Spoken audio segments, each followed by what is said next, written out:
अस्सलाम वालेकुम, welcome to our channel VD voice of drama. Ishq Beparwah किस नंबर 5 में जन्नत सूखे फूलों को संभाल कर रख रही होती है तो उसका भाई कहता है ये कौन करता है। तो जन्नत कहती है मैं करती हूँ क्योंकि मैं इन्हें फेंक नहीं सकती। वो कहता है आकर भाई डेकोरेशन देख लो, बाद में मत कहना कि अच्छा नहीं हुआ। उमर की बहन और भाई जन्नत से उसके घर मिलने जाते हैं मायूं में और उसके साथ मिलकर डांस करते हैं। राहिला अपनी जेठानी से कहती है जब हम मायूं में जाएंगे तो जेवर और कपड़े साथ लेकर जाएंगे। तो वो कहती है कि हाँ लेके जाएंगे, लेकिन सिर्फ एक दिन पहले।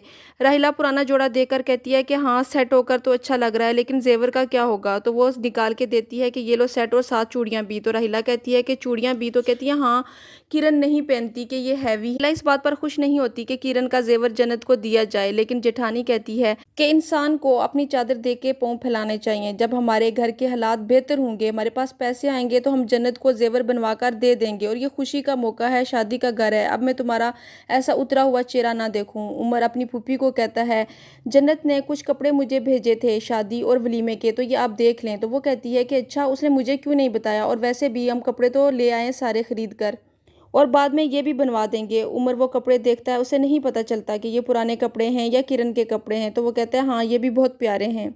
फिर पुप्पी राहिला से कहती है कि अभी से इतने नाज नखरे नहीं उठाने, इतने प्यारे जोड़े हैं यही पहनेगी।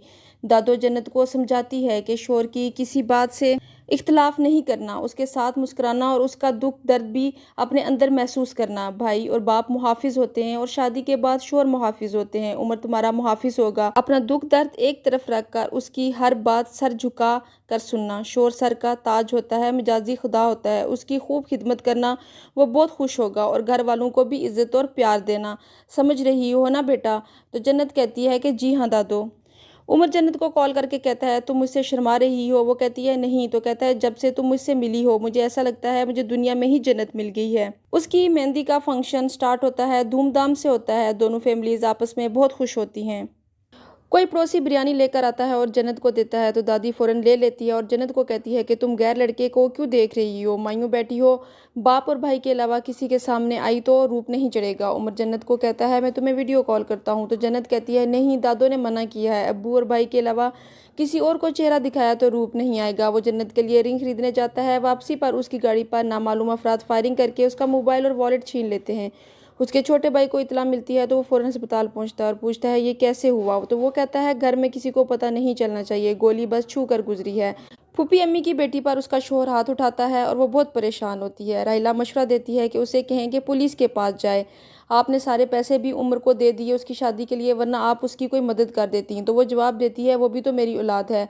उमर की माँ अपनी जिठानी के बारे में सोचती है कि ये कितनी अच्छी हैं, मैं ऐसे ही बदगुमान हो जाती हूँ। अपनी बेटी को पीछे रखकर मेरे घर और बच्चों का पहले करती हैं। उमर और उसका भाई घर आते हैं तो माँ कहती है कल पौने 8 बजे तक तैयार रहना और तुम लोगों के कपड़े और सामान सब तैयार है।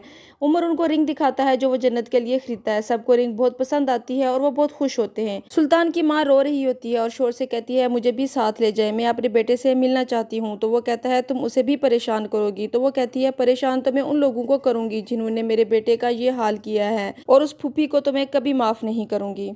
जन्नत को जोड़ा पसंद नहीं आता। वो कहती है मुझे अपनी पसंद का जोड़ा पहनना था। तो दादो समझाती है ये तो उमर की पसंद का है, उसने वही खरीदना था जो तुम पर अच्छा लगना था। तो जन्नत मुतमईन हो जाती है।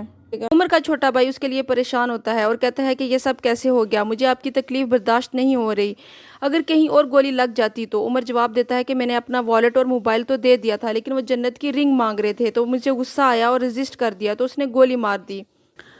उमर की फूफी अपनी बेटी को लेकर परेशान होती है। वो उससे फ़ोन पे बात करती है और कहती है कि तुमने ठीक किया है, औरत खामोश रहे तो मर्द उसको अपने पाँव की जूती समझता है, और मैंने पहले भी तुम्हारे लिए किया और अब आगे भी करूंगी। सुल्तान की माँ कहती है मुझे मेरा बच्चा चाहिए वरना मैं मर जाऊंगी। तो हशमत कहता है कि सब्र करो। जन्नत और उमर का निकाह हो जाता है। सब मुबारकबाद देते हैं और जन्नत और उमर एक दूसरे को देखकर बहुत खुश होते हैं। सुल्तान की अम्मा शादी वाले घर में हंगामा करने के लिए जा रही होती है कि इतनी देर में हशमत घर वापस आ जाता है। वो कहती है कि आप अचानक। तो वो कहता है अपना घर है, जब मर्जी में आऊँ। तो वो कहता है कि तुम कहाँ जा रही हो, मैं नहीं जाने दूंगा। वो कहती है मैं जाऊंगी, आप रोक नहीं सकते। तो वो कहता है कि एक गलती तुम्हारे बेटे ने की और एक गलती अब तुम करने जा रही हो। तो वो कहती है तुम्हें अपने रिश्तेदारों का इतना ख्याल है, जिस लड़की की वजह से मेरा बेटा जेल में है मैं उसे कभी खुश नहीं देख सकती, बारात ऐसे ही चली जाएगी। तो हशमत कहता है तुम्हारी बेटी नहीं है ना, इसलिए तुम्हें किसी की बेटी की इज्जत का ख्याल नहीं, وہ کہتی ہے میں جاؤں گی، تو حشمت کہتا ہے تم جاؤ لیکن پلٹ کر اس گھر کی دہلیز پار نہیں کر سکتی۔ وہ کہتی ہے کیا کرو گے تم؟ تو حشمت کہتا ہے جو آج تک نہیں کیا، تعلق اور رشتہ سب ختم کر دوں گا۔ یہاں ختم ہوتی ہے آج کی قسط۔ اگلی قسط دیکھنے کے لیے ہمارے ساتھ رہیے گا۔ Keep watching and don't forget to subscribe our channel. Take care, اللہ حافظ۔